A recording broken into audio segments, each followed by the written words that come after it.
All right. So we are live. So welcome everybody to another Storytellers Happy Hour. I'm Lisa Kastner. I'm the founder and executive editor of Running Wild, and I'm here with one of my favoriteest people, Teehee Hazlett, from, my God, we've known each other now, what, 20 years? That can't be right. 15. Almost. 15. Yeah. Oh Think my like God. Uh, that is crazy. it'll be Um, 20 soon. yeah, it's like 15, 16 years. Wow. Um, but anyway, so we are here to basically tell tall tales and drink. And so you get to hear us tell tall tales, and you get to try and figure out if it's real or not. I'll just Whoa, is Alicia still coming or no? She canceled. I Oh, I know, that's what I said. I was like, she literally canceled like a half hour ago. So, dang, and dang. and then I tried to guilt trip her. I was like, we're gonna miss you a lot. Like, you need to be there. To which she did not reply, which basically means screw off, which is fine. It's totally fine. Left on red. I mean, she does have a young kid, so like something could have came up. How old is your daughter now? I don't know. I was gonna say She's got three, to but be I like, knew that's not right. She's older than three. I think she's older than 3. I think she's like 5. Yeah, that sounds right. 5 or 6. Yeah. Hmm. But Mm-hmm. like, who? Okay. So yeah, we used to. So I don't know how many seasons we've been doing this, but we used to like pull prompts that we created out of a hat. For Mm. a while, we had a deck of cards, but we actually went through not the all of the whole card deck, but all of the like non-trauma related ones. That deck had a Oh. surprising amount of like trauma. Like I pulled one card, it was like heartache and betrayal, and I was like, no, I don't want to tell a story about that. Really? Like we're not trying to make everybody cry. So No, no, we no. I mean, and finished. we could, but no. I, Mm-mm. yeah, I could, but yeah, Mm-mm. no, That's thank no you. fun. Yeah. So So now, now I'm just coming up with prompts off the top of my head, and somewhat pulled from the news. I was just looking on social media now because like half my social media is like Mexico because I live in Mexico, and the other yeah. half is people in the United States. And apparently, this like I don't know if this is real because I don't believe everything I read on the internet. But apparently, there's a really terrible like winter storm that's going to affect like a whole bunch of the U.S. this Oh, week. okay. I think I heard about that. Yeah. Yeah, Ted Cruz has fled the country, so you know it's going to be bad because Oh my. yeah, or that it's going to hit Texas bad because like Oh, every time there's a natural disaster in Texas, Ted Cruz goes to Cancun like a okay. jerk. Wow. So anyway, so I wish I I was wondering could do if that. maybe we could tell stories about winter Mm, because it is winter. that is true. It is winter.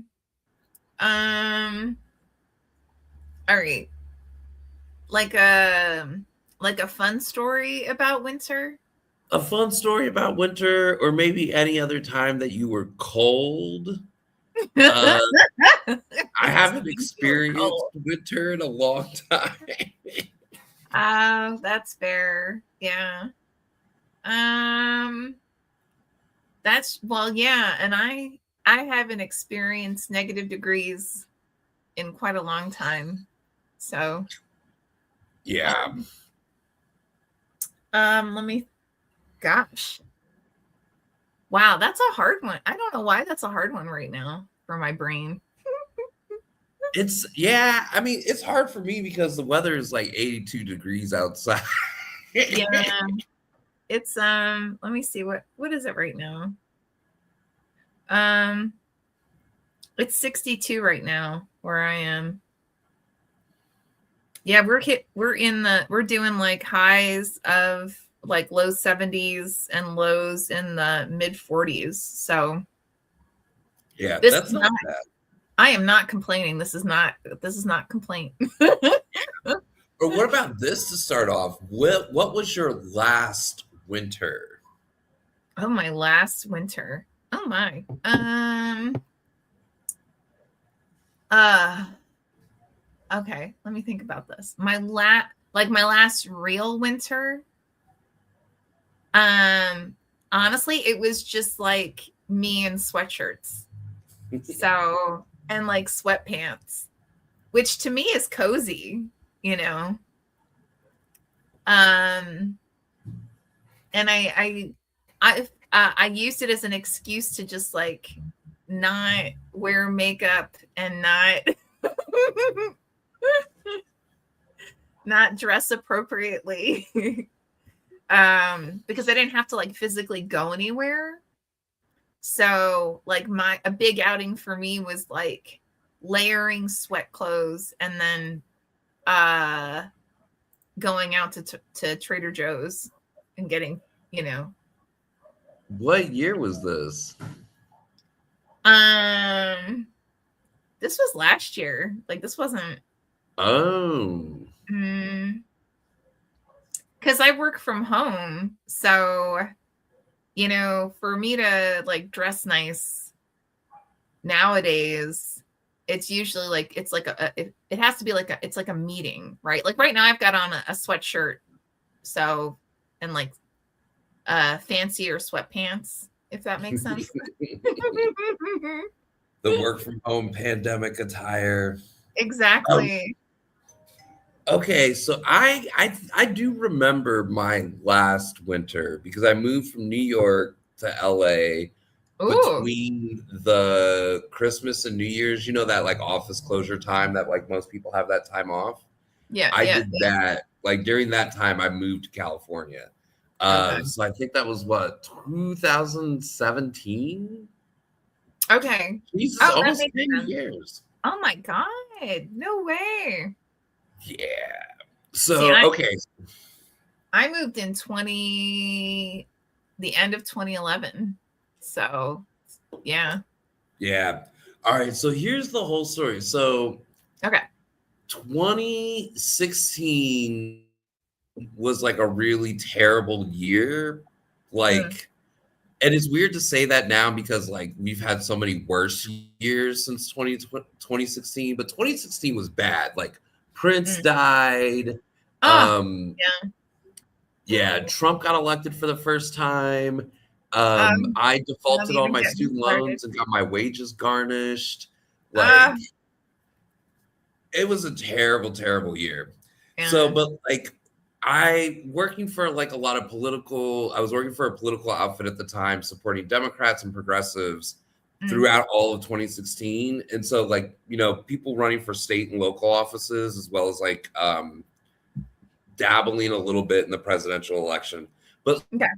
like, so 2016, right, was this whole primary year leading up to the general election, which meant it was an election day like almost every week of that entire year. Oh, well. The 5 days before an election is called GOTV, Get Out the Vote. And it's a mad dash scrambling to provide digital support for candidates across the country every week for like 50 weeks straight. Wow. Okay. Um, so Mhm, my eyes were really, really damaged from being in front of a computer screen for mhm, like 18 hours a day all year.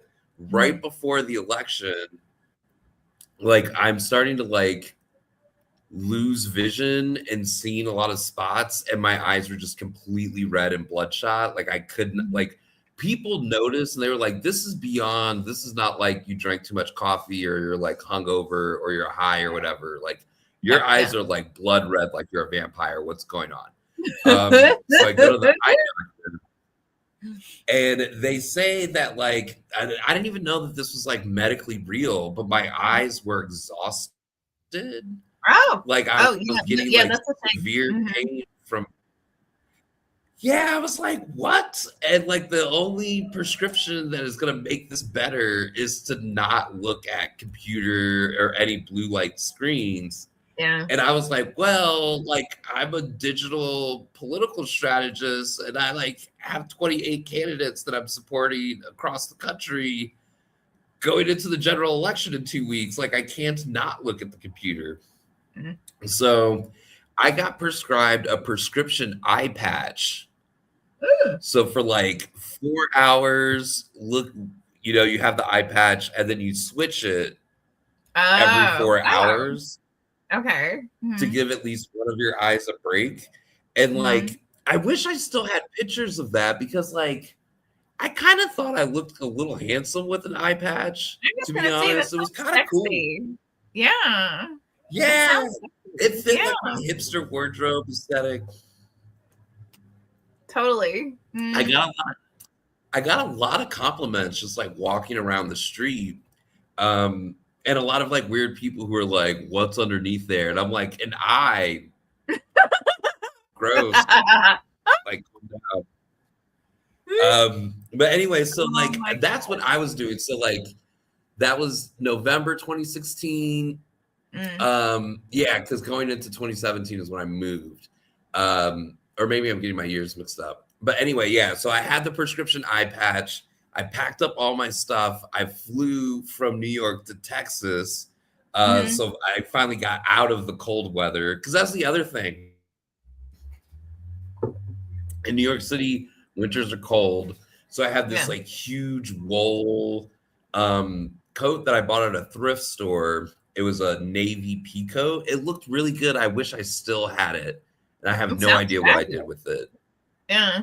Yeah, and it was like a real like issued from the Navy peacoat. It was Mm. a medics thing, and like Ooh. so people used to be like, "Thank you for your service," and I'm like, "Oh no no no!" Like I bought this at a thrift store, and people get really upset when you say that. So then I started Oh. to say like, "Oh, it's not my jacket; it's my grandfather's jacket. I inherited it from my grandfather. My grandfather was in the Navy." And that went Oh. over a lot.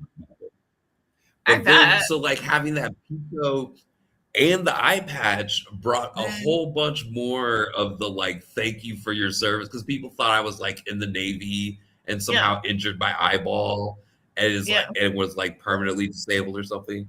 Um, but it was a look. It was a good look. I I'll was gonna say stand it by sounds it. hot. Yeah. Yeah. I Mhm. need to go back through social media and see if I can find some of these pictures of me in a, it was a look. It was a look. It sounds Um, like yeah. that's Mhm. how I left my last winter. I felt like it was very much like just barely clawing out of the cold weather because also cold weather trips up my like chronic pain. Oh, Um, yeah, yeah, yeah. so Mhm. I don't just live in Mexico because I'm fabulous. I live in Mexico because doctors told me to. Well, yeah, that's fair. Yeah. Yeah, but that was Um, that was my last winter.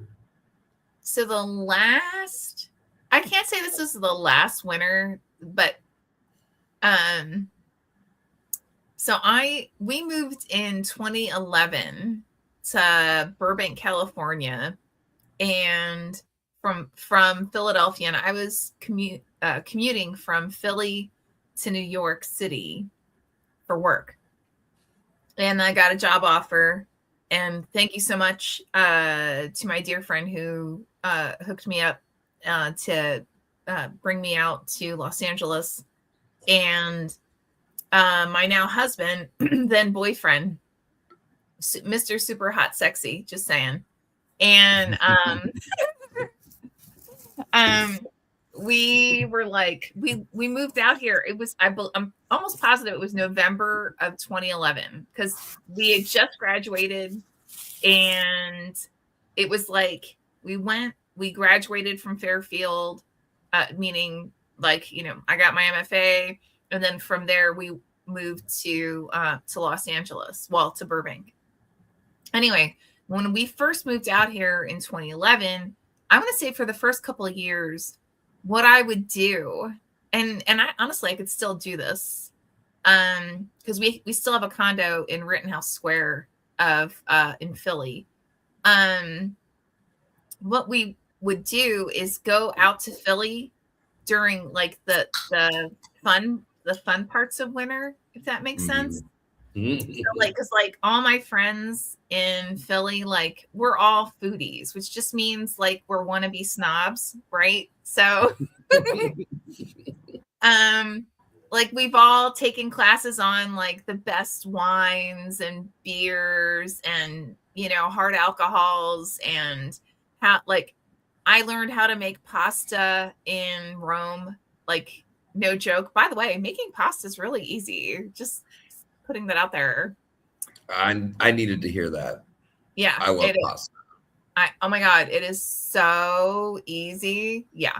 So anyway, so for like the first couple of years that we moved out to LA, I would go back to Philly, like New York City for a couple of weeks in the winter. Actually, I wouldn't pick the summer because I don't like summers in the city. It's humid, it's like in your face. I don't like the like super cold, like negative, but I like the I'm wearing a comfy jacket. I'm like, you're like cuddled into it, right? And it gives you an excuse to go someplace and like get some kind of comfy food on and some kind of, comfy drink on, right? And there are specific restaurants in New York City and in Philly that I would intentionally, like, I would contact specific friends, you know who you are. And I was like, yo, I think we need to go and get our like rum on, right? Or we need to go and get our gin on, and we need to go, here, here, here. So for me, winter was an excuse to go hook up with old friends and just really have an opportunity to just chill out and catch up and like hang out.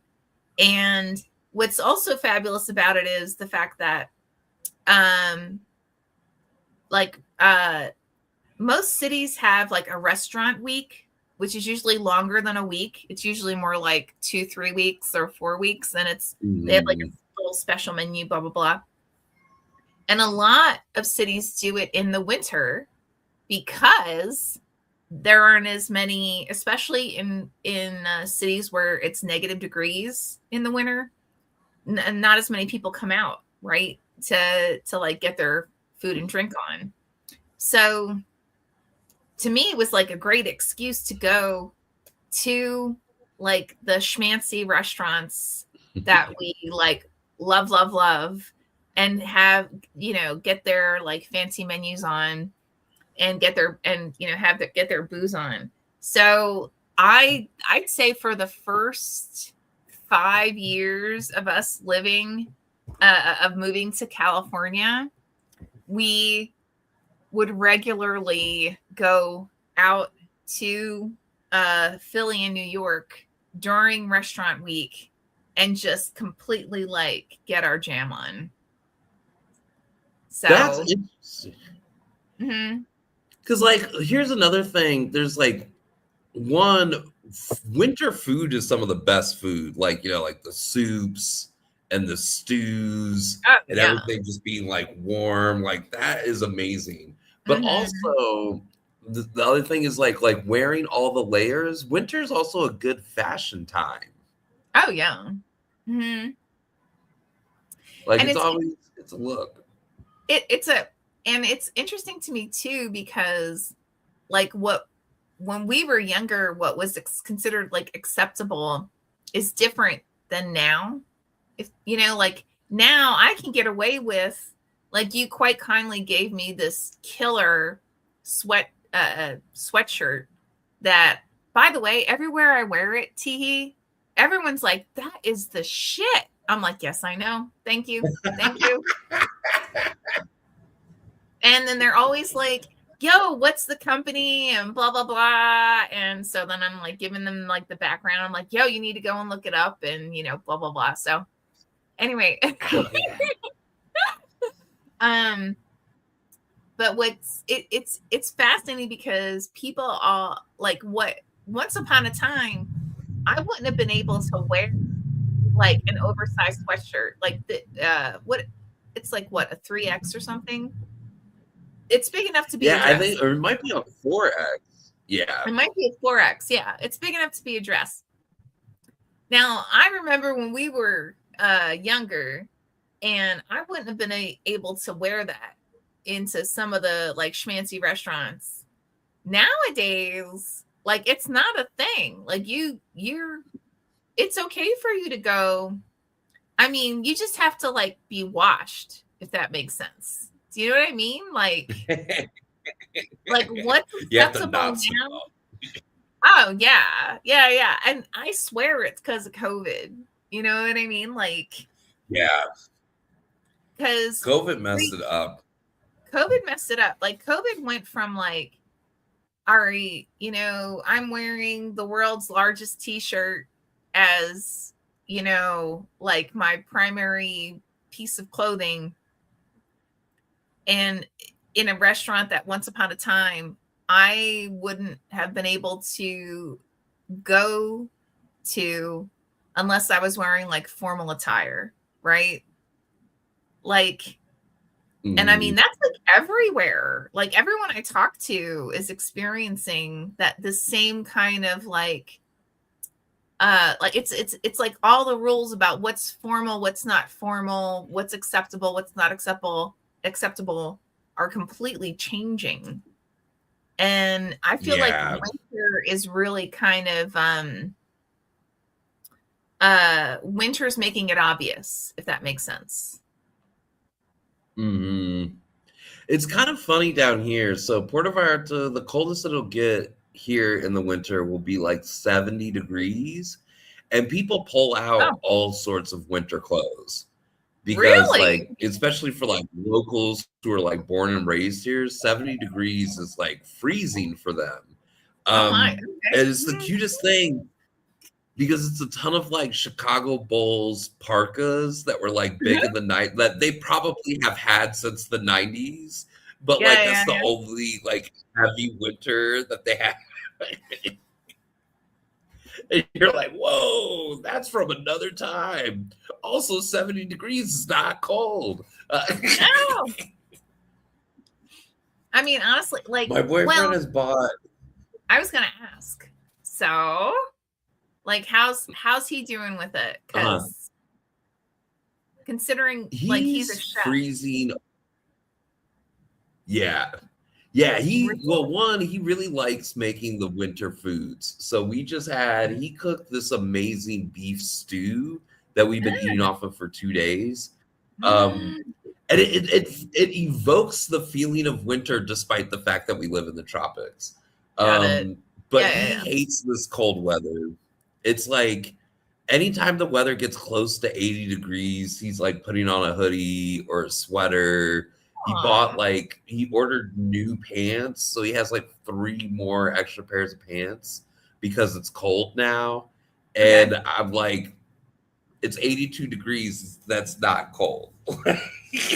Oh my gosh. Most people consider that to be quite warm, actually. And he's like, "You're going outside without like a jacket?" And I'm like, "Yeah, it's actually pretty warm." Aw. How about this as a potential story?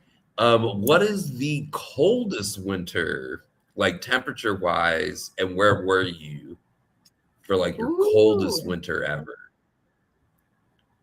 Oh wow, that's a good one. Um,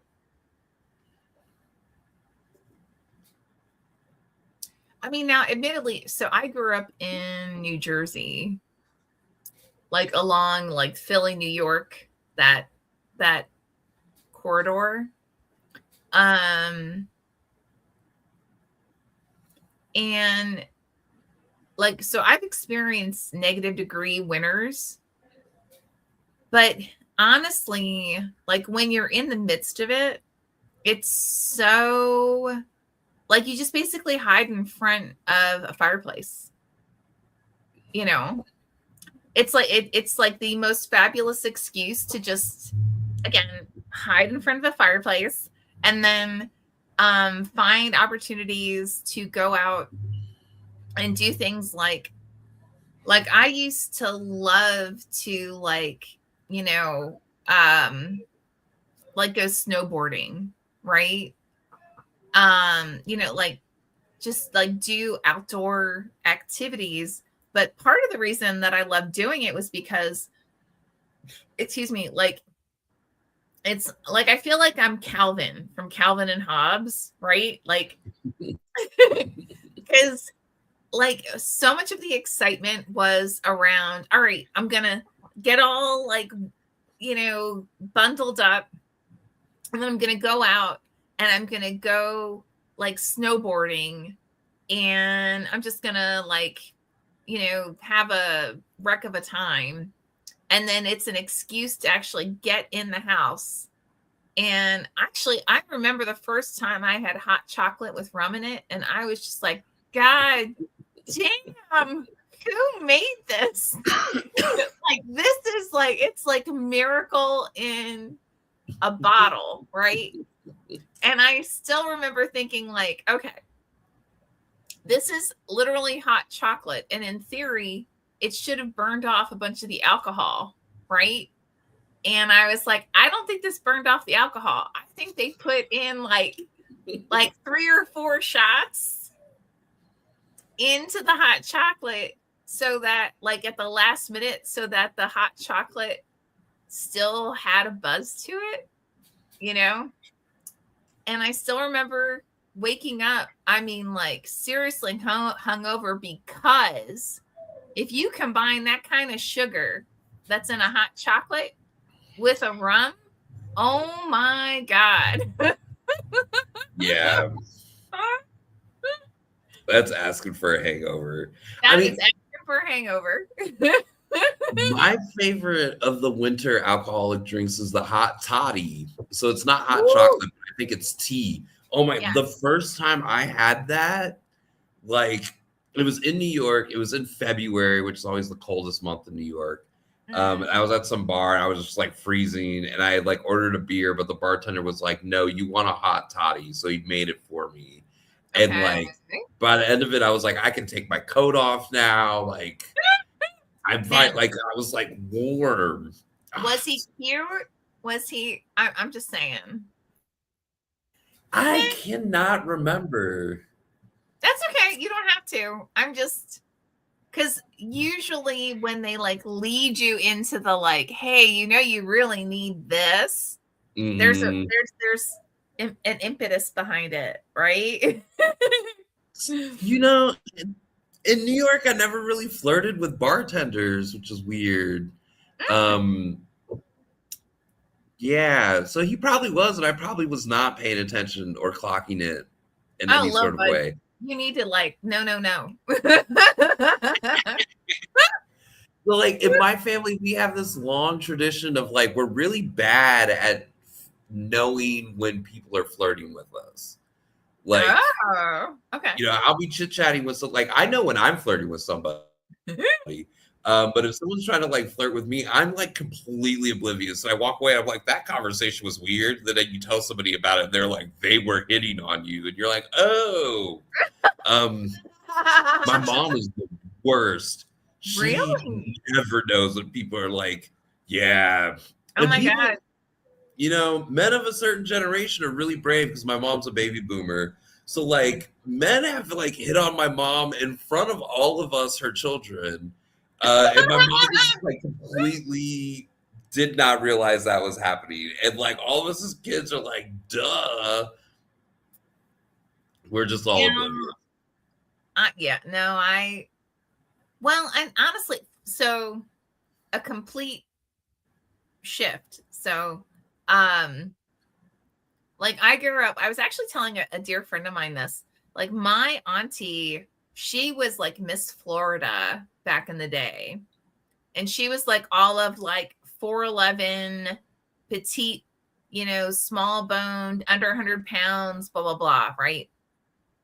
I am none of the above, right? Like I am big boned. I have like a wide frame. Uh so the what was considered beauty in my family was the tiny, petite, under 100 pounds, you know, blah, blah, blah, with big boobs. And and I, you know, I still like, so growing up for me, I never knew when someone was hitting on me because I knew I was a nerd, right? And I knew I was an intellectual, and I knew like, but I didn't know I was attractive at all. And Yeah. like, not because our society's definition of female attractiveness, like, I am so not a Twiggy. I'm so not a, and like, even now, like when I go to the doctor's office and I get weighed, they're like, well, technically you're slightly overweight weight. And they like look at me like, no, you're fine. I had Because like the similar thing growing up in really, Iowa because I was like, you know, brown kid, racially ambiguous, and Iowa's majority white. So like all those kids treated me like I was an alien. So uh, like I grew up thinking that I was like really weird looking.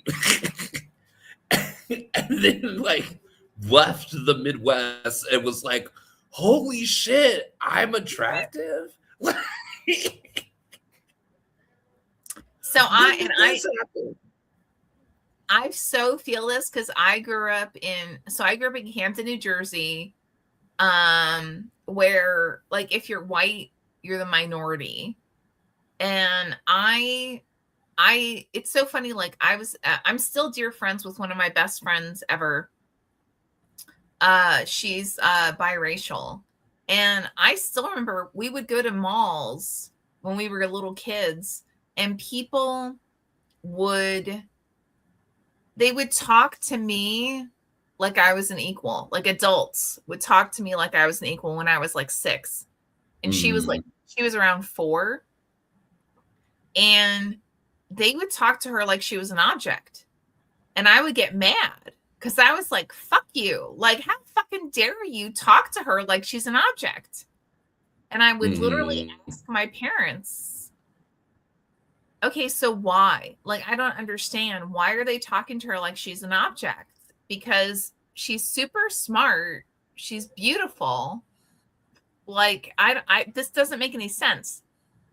And they were like, and it was one of those, you know, then your parents try to like, well, you know, we're kind of racist, you know, like that's sort of like our society, you know, and they would try and explain it to me. And I was like, well, that's fucking bullshit. Like, why are you doing that? You know, like this is, and it's so funny. Like, she and we actually had this conversation. I was like, I explained to her that I about that, right? And like how you know, I was like, yo, this is bullshit. Like, you can't talk to her like that. That's not right. And she was like, oh my God, you noticed? She literally said that to me. And I'm like, how the fuck could you not notice this? Like, how dare people do that? You know? And I have to tell Yeah. you, like, you know, fast forward like God knows how many years, I would, you know, I've been at parties where I was one of the only white people. Like, I was, you know, and people talked to me like I was an object. And I gotta tell you, I don't know. I mean, to try and get people to break out of their own personal barriers, their own personal like biases, it's like, are you fucking kidding me? Like, how do you not know that you're being an asshole? You know what I mean? Like, I mean, I know you know what I mean, but anyway, but yes, Yeah. that's, yeah. So, yeah. Yeah. Earlier this week, like literally Monday night, I was Okay. at a bar. Me and my boyfriend went out, And it's wintertime here in Puerto Vallarta. The weather's nice. We get a bunch of tourists. Mm. So this lady stops me. I'm just talking to my boyfriend at the bar. We're like, having a private conversation, and she's like comes up and interrupts, and she's like, "I'm so sorry. Where are you from?" And I was Ew. like, "I'm from the United States." Oh, the other thing that was weird is my boyfriend doesn't speak English, so we're having a whole conversation in Spanish, and she just like assumes that I can speak English. I don't know, whatever. But I was like, Okay. "I'm from the United States," and she was like, "Huh? Where are you Weird. from originally?" And I was like, "I am originally from the United States." And she's like, "No, I mean like where you're," and then I had to interrupt her, and I was like, "My parents are also originally from the United States. Like, what are you trying to ask me?" And she was like, Mm. "Oh, I just assumed that you were from like, the Middle East or whatever, whatever." Like, Ew. and really gross. I don't mind that people are confused when they look at me and they don't know what racial category to put me in. I get Got it. it. But Yeah, yeah. like if I was not even engaging with you or like having conversation, like you interrupted my conversation to then interrogate my race is wild to Ew. me. Ew. Ew. Like I, I was it happens a lot. And it's almost always tourists, American tourists, and Canadians. yeah. We can't let Canada off the hook. They do it too. Oh, seriously? I didn't know that. Wow. Yeah. Now, admittedly, I am so on my father's side, I think the first immigrants were like back when Ellis Island was a thing. And on my mother's side, Mm-hmm.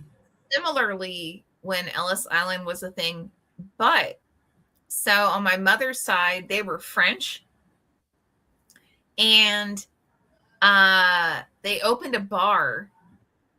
And when they opened the bar, the expectation was that they were going to be of a specific ethnicity. So they basically fucking lied, and they were like, "Oh yeah, we're UK, we're from UK, we're like UK German." And on my father's side, if I understand it correctly, they basically just like changed their last name and just kept saying like, "Oh yeah, sure, yeah, we're like um of Swiss background, or what have you, right?" And like, it's what's interesting to me is like now you look at people and how they represent themselves in society, and it's fascinating how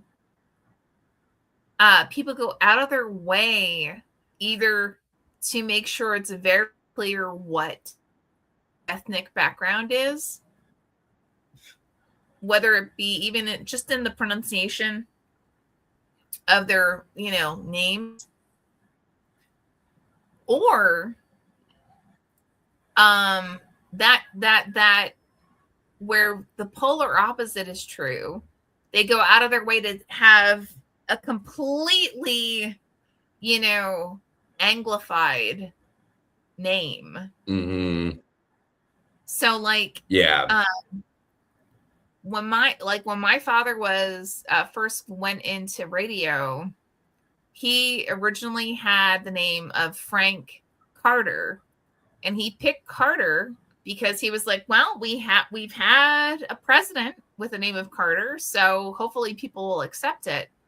But Kastner was considered too ethnic back in that day, right? So back in the day, yeah, that's wild, but not surprising to me because back in the day when I used to work a lot of telemarketing jobs, I often came up with a fake name, even though Ruben, my legal first name, but like people are like, oh, it's too Jewish, or like it's not common Oh enough for wow. people to understand over the phone.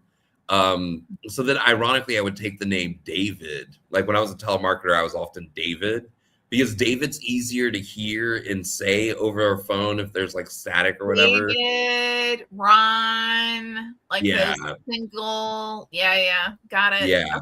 Okay. But Ruben can be Wow. weird. People will misunderhear me like Robin, Robert, and then you're like in this argument over your name when you're supposed to do whatever the telemarketing thing wants you to do. Yep. But yeah, it's weird. Also, my last name is an Anglicanized version Mm. because, like, well, and this is real wild, but on my dad's side of the family, the slave owner that owned the people that my father is descended from was Jewish, and to assimilate into Oh. white slave owner class, Anglicanized the spelling of his last name Mm. to hide the fact that he was Jewish. Yeah, yeah, yeah. Well, I mean, it's real. Yeah, I'm just saying. it is real. It is real. It gets weird reactions when I was living in New York. I had a supervisor who's he wasn't like a practicing Jewish person, but he was very like, into the Jewish culture and identity. And he Okay, was okay. like, blah blah blah. He would say whatever. And he was like, well, at least the Jews never owned slaves. And I was like, no, actually they did. They No, that's did, actually yeah, like duh. how I came to be who I am. And well, I mean, like, because it wasn't owning human beings back in the day, like that was like, well, yes, of course, it's a resource, right? And Hmm. so Yeah. that doesn't mean I'm like, yay, slaves. It's just like it's an acknowledgement of like resources are resources, and back in the day, slaves were considered Mhm. resources, and And ways of showing your wealth. Like if you were really yes, wealthy, people wouldn't believe you if you didn't have slaves. And yeah, it's yeah. obviously slavery is wrong. We all know this. This is terrible, and people knew it was wrong at the time. Well, there's a lot more than slavery that's wrong that we just don't seem to acknowledge. But yes, keep going. Yeah. It's like, holy Oh wait, shit, I was for trying to. real? Yeah. Oh, I was trying to think of my coldest winter, which was Oh, okay. probably Iowa, because I grew up in Iowa. So, the Midwest is flat. So winters there are actually really bad because they're very windy.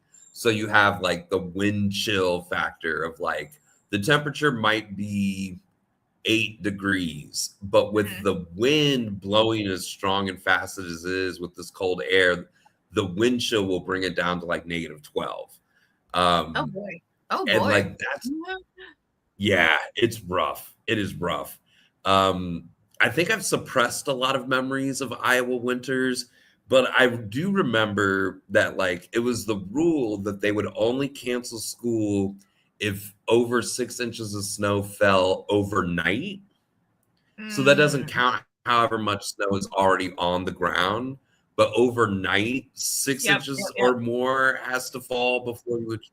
So like so it was cold and there was a lot of snow and a lot of wind because there's not a lot of Mhm. trees or hills or anything to block the wind. It's just traveling forever and ever. And I don't understand why people live year round in places that were obviously not meant for humans to live year round like that.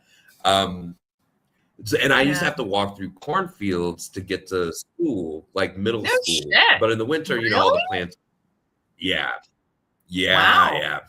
Wow. But in the Okay. winter, all Okay. the Okay. crops are dead. Mm. But these cornfields, they have little ditches in them, and you can't tell when there's like a whole layer of snow.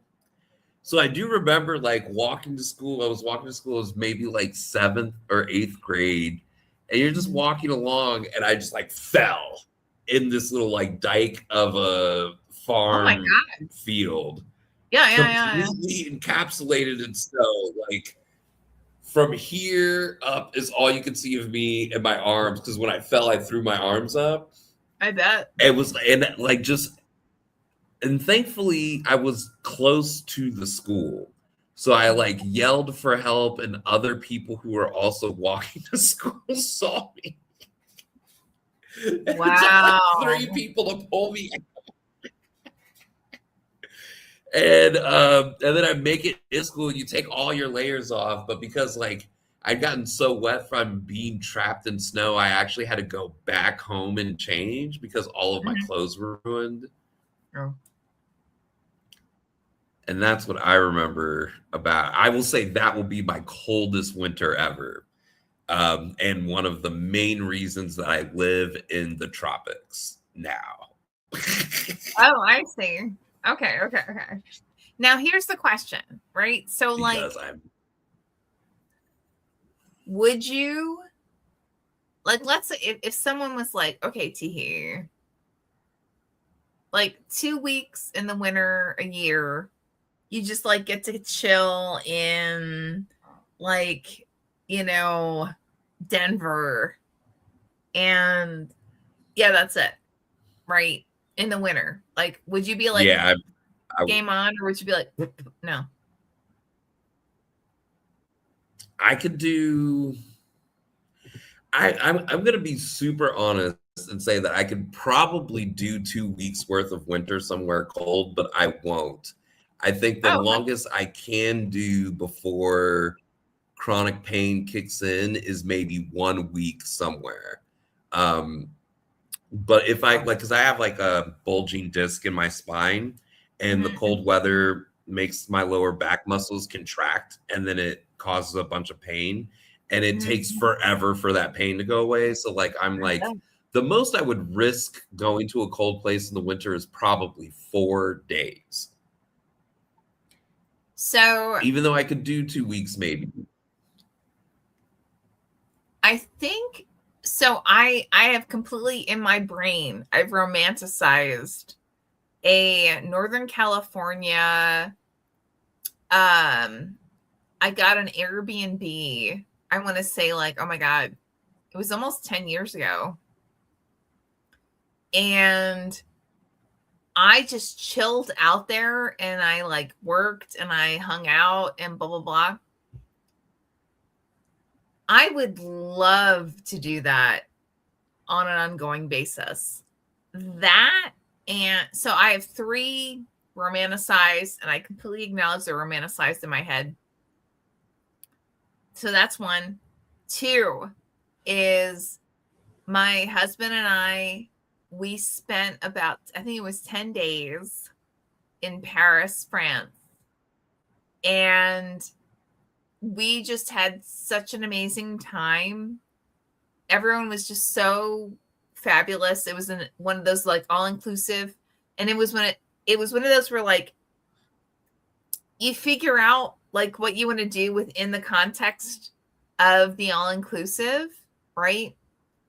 And he's like, no, no, no. The next time we go on vacation, we are going to Paris. Period. You know. So and then so Northern California, Paris, and then for me the third big one is I the first year we actually net revenue, which may sound weird, but I'm just saying, I treated my acquisition editors to a cruise. And I got like an amazing deal on this incredible cruise it was only like 4 or 5 days, right? But because we were a business, they gave us like all these like, and now you get this like upgrade, like instead of it being like super cheap booze, it's now this booze, right? And instead of this, it's this. And we had such a fabulous time that I'm really looking forward to when we can do this again. Yeah. Oh my gosh. Next month we should do cruises as maybe a Woo! storytelling prompt. Yes. But I've never been on a cruise. But I watch a lot of YouTube videos about people who go on cruises for vacation. You know, like the little guides, and they're like, how to do this and how to do that. Okay. We need to do. Okay, I have to figure this out. We will have to do a Running Wild cruise with all the acquisition editors and all the editors. And I just have to figure it out. Like I'll have to figure it out. Okay, I'll figure it out. Yes. Yeah. Yes. Aren't there also, there's a couple of cruises that have like literary festivals on them. Usually it's because someone of Schmancy has a book coming out, and yeah. So, but we can look at it. We can look at it. Yeah. We can look at it. I think there's one in the Caribbean that's just a book festival as a cruise ship, and then there's another one that's a sci-fi book festival. But like either way, I was like, because my publicist was like, should you go to this? Should you go to that? And like dates didn't line up for that. I don't know. I'm super fascinated about taking a cruise. So we actually had it was a fabulous cruise, because they were like, oh my God, you have more than, I think we had 10 people. And because we had 10 people, they gave us all these extras. And I mean, and it wasn't a major cruise, in all honesty. I mean, it left from LA, and it just like went around the mini coast. I think it was only like a 4-night cruise or something like that. But it was enough that we had enough people who were in attendance, and enough people, you know, that we seriously got our jam on. So I need to figure out how we do that again. Because you need to go. Because I mean, oh my God. Like, it was so funny because like I hadn't been on that kind of cruise before. And I was like, why are these people doing that? Like, oh my God, Teehee, the lines for burgers? Like, what the fuck? I mean, seriously, like around the corner. And I was like, oh my God, why are you people doing this? And because Gordon Ramsay is a thing. Like, just the fact that his name was associated with whatever it was, the lines were like, I mean, it was insane. But yeah, so there's like a lot of things we should figure it out, because I would like to experience it just to get to see what the experience is like. But there's some things that I'm like, well, okay. I went to Vegas for the first time as part of a work trip with like my political organization that I used to be a part of. And so everybody on that work trip was complaining about like the capitalism of Vegas and the consumerism. And I was just like, bright lights? What? Yay, this is fun. You can smoke indoors. You can drink all hours of the day and it's fine. And so I was like having a blast. And they were like, you're having too much fun. What about your values? And I was like, I can still have values and have fun. Like, otherwise it's not like, yeah, I don't know. That's the point. And I spent like a whole day in like the pool jacuzzi area, just like drinking beer. And it was like, definitely took advantage of smoking cigarettes indoors. And yeah, my coworkers were like, you like luxury too much. And I'm like, that's not bad. So first of all, I personally feel like, what's the point? People need to sit down and assess what is my purpose for living, And then based on that, say, oh, I'm supposed to have fun. Or, oh, I'm supposed to be centered. Or, oh, I'm supposed to be whatever. And instead of this whole like, oh my God, you had fun? Like, that should not be a shock. You should be allowed to have fun. Just saying. Yeah. And it's like, if you take yourself so seriously that you can't have fun, like you're not good for like the movement for overall social justice. Like we need moments of levity, and like burnout at work is a terrible thing. And the one thing that can prevent you from being burnt out as your job is having more fun. Yeah. I don't know. I am a huge broken record on this. And also I live in Puerto Vallarta, which is a city built on fun.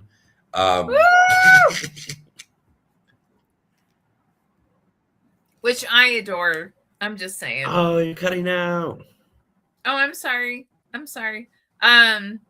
was just saying, I adore that you live. You're cutting out, so I literally only saw the rock off. Oh no! Oh my gosh. Okay, so we're almost done. I want to, as always, thank Teehee because, oh my God, we always have such an amazing time. I want to thank you guys for joining us. Love everyone who joined us. And please, please, please feel free.